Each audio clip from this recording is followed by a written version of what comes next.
Hey everyone, welcome back to our channel. If you're dealing with the LG washing machine error code TE on your 2025 model, you're in the right place.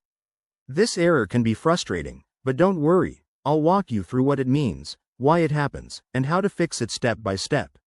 Let's dive in. First off, the TE error code on LG washing machines typically stands for thermistor error. The thermistor is a sensor that monitors the water temperature in your machine. When it malfunctions, your washer might stop mid-cycle and display this code to prevent any potential damage. This is especially common in newer 2025 models due to their advanced energy-efficient features, but it's usually an easy fix. So, what causes this error? The most common reasons include a faulty thermistor, which could be clogged with lint or debris, wiring issues from wear and tear, or even problems with the control board.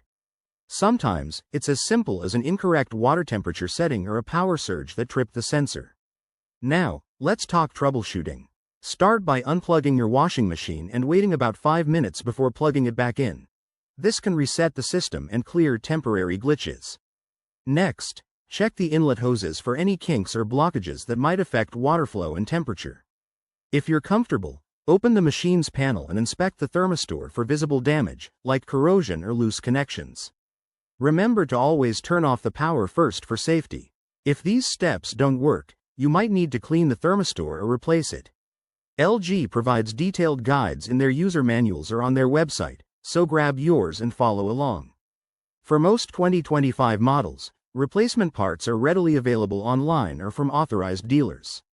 However, if you're not handy with tools, it's best to call a certified technician to avoid voiding your warranty. In summary, the TE error is often a quick fix with some basic checks, but it could indicate a bigger issue. Always prioritize safety and refer to official LG resources. Thanks for watching. If this video helped you, hit that like button, subscribe for more appliance tips, and drop a comment below if you have questions. See you next time.